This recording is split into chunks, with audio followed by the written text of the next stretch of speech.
Hey, what's up, lightboltjoe here. Today we're going to discuss the 1986 cult classic film Ferris Bueller's Day Off, starring Matthew Broderick, written and directed by John Hughes. This is the fifth film in our John Hughes movie marathon, and then we're going into some Easter stuff.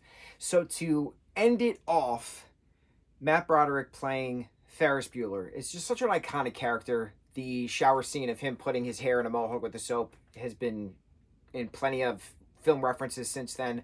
The parade that there's the random sing-along to two different songs is just constantly referenced in regards to pop culture in general. A lot of the conversations that these kids have are very important as well. Very important conversations. So Ferris is, the plot of this is he's faking sickness, right? And we see that in various different, real life events to begin with, but, kids doing that as well. They fake sick. They don't want to go to school. So it's a matter of what is he going to do to continue this lie and then get his friends to hang out with him throughout the day. And why does he want to do this? Why does he want to hang out with his friends on this 9th day of him being absent this particular semester? So Ferris's best friend is Cameron. Cameron is always sick. Cameron doesn't have a good home life, despite his parents being disgustingly rich. They're always out. They're always blaming him for things, whatever. Ferris's girlfriend, Sloane, is like a year younger than him. So he wants to spend as much time as he can because he knows that in June that they graduate, that him and Cameron graduate, they're going to be spending their summers working, hanging out with each other at night on the weekends, and then come the fall, that's it. They're off to different colleges. So what happens next, right? So he wants to take advantage of this moment that he can with his friends, that he wants to hang out with the girl that he loves, that he plans on marrying at some point. And so it's just chaos ensuing, and the principal trying to catch him in the act and all these different things. His sister Jean, who everybody calls Shauna, is trying to prove that he's faking this as well. But the thing with Ferris is that everybody loves Ferris. Ferris can do anything. Ferris can't do anything wrong. Everybody loves Ferris. And because everybody loves Ferris, and because Ferris helps everybody, there's that one particular scene where there's the phone bank in the telephone booths in the high school, because back then, obviously, that's how they made phone calls out of school. You didn't have a cell phone in your pocket, obviously. Ferris was talking to just some random freshman about, and then they're like, oh, hope you get better soon. That way, you can make sure I don't go to summer school and things like that. And like, Ferris is like, who else is nearby? But put me on the phone.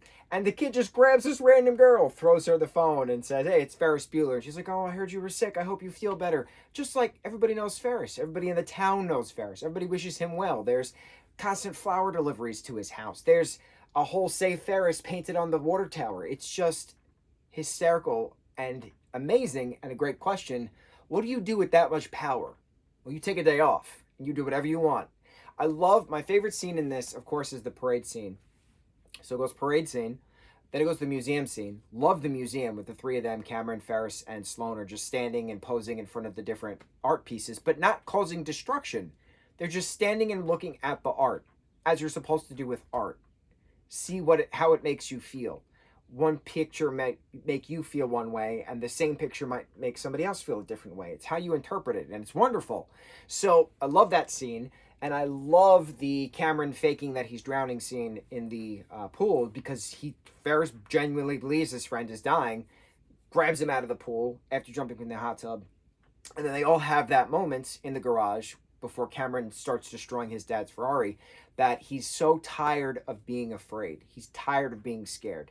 And it's time he faces it. Then he's done. He's done with this. He's done with this pretending that everything is fine, because it's not fine. He's tired of being scared. What happens next? And it was a very important real-life conversation. How much crap are you willing to take before you say enough's enough? Before you start screaming at those delivering the said beatings, if you will. Verbal, mental, whatever, physical, doesn't matter. What's the point where you fight back?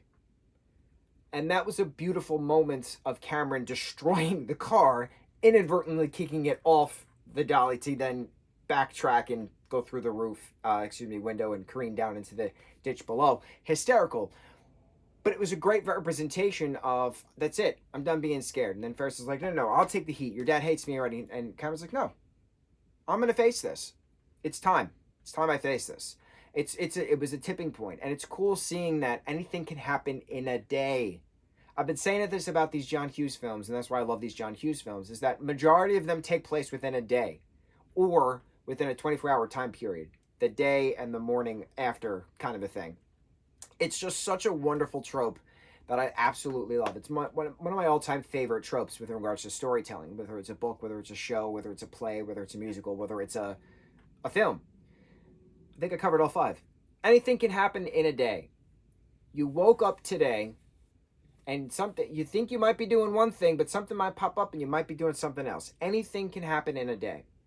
And it's cool because the possibilities are endless and it's awesome. And that's where hope lies. So continuing on with that, where that hope lies bit, why I love the parade scene the most within this particular project is because it champions what I've been championing with regards to these reviews for quite some time now. We, not me. It's not about me. It's about us. How do we together do the greater good, right? Together. No judgment, no racism, no disgusting vitriol from one person's mouth to the next for no reason, right? Aside from you look different than I do, or you think something that I don't agree with things, right? How do we come together as a one unit? We, not me. We're all in this together. Not I'm in this by myself. No, we, not me. And that parade scene is so poignant in regards to that we, not me, specifically because one shot that they keep in this project, which is a fun fact. Matt Broderick is dancing and lip syncing on the float. All of the parade route guests are cheering and jumping along, and I love seeing this. I said this in regards to talking about Miracle on 34th Street. It's a great representation of the time because it's real people doing real things in that time reflecting, right? It's a reflection of the time. So in this reflection of the time, you have real people in 85, because it was obviously filmed in 85 if you came out in 86, having the time of their lives, jumping and singing and dancing along in the middle of the streets of Chicago for this particular fake parade. And the camera has a shot of a construction worker on a scaffolding dancing along with his fellow construction workers. And then the camera just cuts back to Ferris dancing on the float. That is not an actor. That was an actual construction worker dancing on the scaffolding while they were filming, and one of the cameras took a shot of him because he was having so much fun dancing to the music that was playing along. That is a real person doing a real thing in the mid-'80s. That's life. It's beautiful. Finding the moment, finding the beauty in that moment. And they happen to be filming, and he happened to be working, and they happen to film him while he's dancing while working. You don't see that.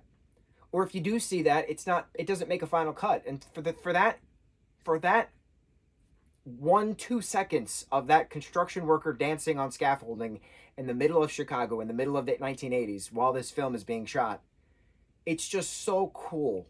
Because I can't think of any other film that has a real reaction to it, aside from a Jackass property. But that's stunt stuff. That's not filming stuff. This man saw the joy in what was happening and decided to be a part of it. And it was so cool. It's just so cool. That we, not me moment. He was a part of that moment. He became part of the we moment. It was just so, it's wonderful. It's a wonderful film, wonderful conversations, wonderful aspects, especially then with Ferris' sister saving him at the end as well, against the evil principal. It's a wonderful film, wonderful message, wonderful marathon that we did. Wonderful. John Hughes. Wonderful. Absolutely wonderful. So, out of the 5 John Hughes films, there we go, I would have to rank them. Breakfast Club, all-time favorite out of the 5. I would then go Weird Science, just because of how far-fetched and wild it is. It's just so wild, and it's very entertaining because of how wild it is in regards to the science fiction aspect. I would then go Ferris Bueller. I would then go 16 Candles, and I would then go Pretty in Pink. I think that's my ranking of the films. Breakfast Club is number 1. Weird Science, Ferris Bueller's Day Off, 16 Candles, Pretty in Pink, 5.